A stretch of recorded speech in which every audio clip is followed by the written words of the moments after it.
Donc pour terminer, Frédéric nous fait le plaisir de témoigner.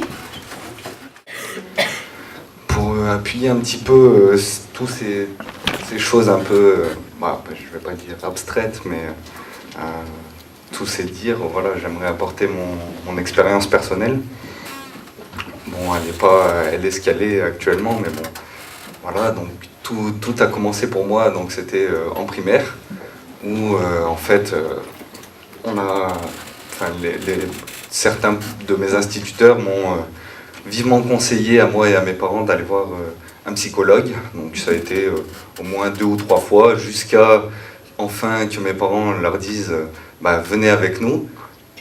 Et à partir de ce moment-là, on n'en a plus entendu parler en fait. Donc il n'y avait pas de troubles psychologiques particuliers.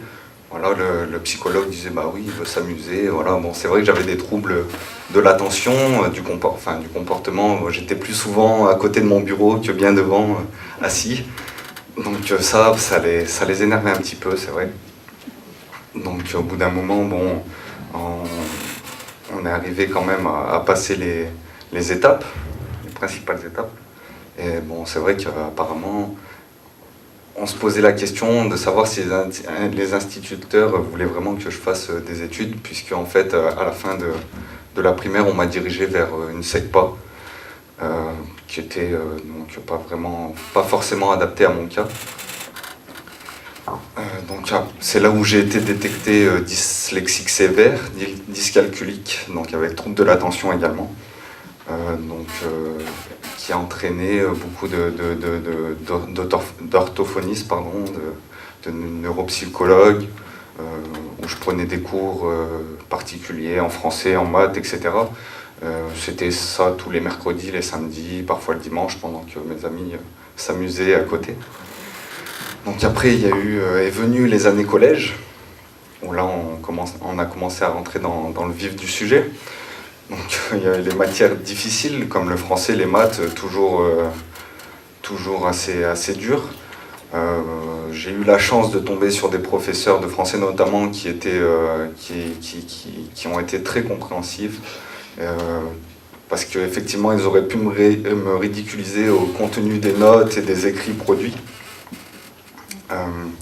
Donc ça a toujours été les mêmes dires, hein. Donc toujours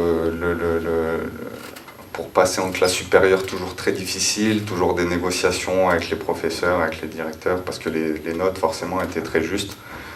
J'ai eu quelques aménagements non, même pas pour le brevet.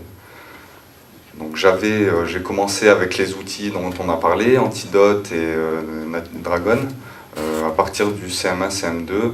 À l'époque, donc j'avais pas encore le droit de l'amener en cours, mais je travaillais avec chez moi pour tout ce qui était des rendus écrits, voilà.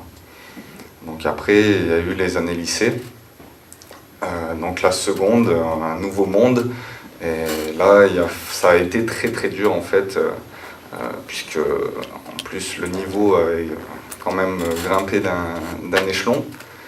Et j'ai eu beaucoup de professeurs qui m'ont dit en PPS, en réunion de PPS, que je comprenais rien devant tout le monde, hein, que je comprenais rien, que j'y arriverais jamais, en gros que j'étais nul, quoi.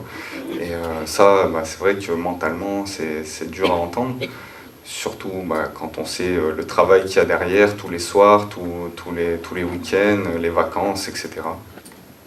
Donc j'ai quand même eu encore quelques professeurs, notamment un professeur de français qui était vraiment horrifié de voir des fautes d'orthographe dans mes rédactions.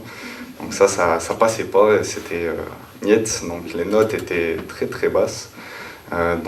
Grâce à l'AP10 notamment et au directeur d'établissement qui était très ouvert aussi, on a pu mettre en place une seconde première sur 3 ans, qui m'a permis d'alléger un petit peu toutes ces matières et de prendre à côté des cours particuliers, toujours de français, de maths, etc., pour essayer de pallier, d'améliorer ces notes. Les secondes premières sur 3 ans, en première, j'ai passé mon bac de français avec les aménagements, donc j'avais l'ordinateur et le tiers-temps. Sans ça, ça ne serait jamais passé, autant dire. Après, donc je suis allé en terminale où j'ai pu passer mon bac avec également les aménagements, avec une lectrice en plus pour tout ce qui était les documents à lire, donc qui m'ont bien aidé. Et c'est grâce à ça que j'ai pu décrocher un bac, râlez pas crête comme on dit, mais je l'ai décroché. Et là, donc encore rebelote, nouvelle année, donc j'ai continué en BTS, et là donc, dans un nouveau lycée où il fallait tout recommencer, tout reprendre à zéro, les PPS, les aménagements, réexpliquer ce qui était la dyslexie, tous les troubles associés, etc. Un lycée en plus d'enseignement supérieur, donc, qui avait eu, je pense, très peu d'élèves dyslexiques, voire aucun dyslexique sévère.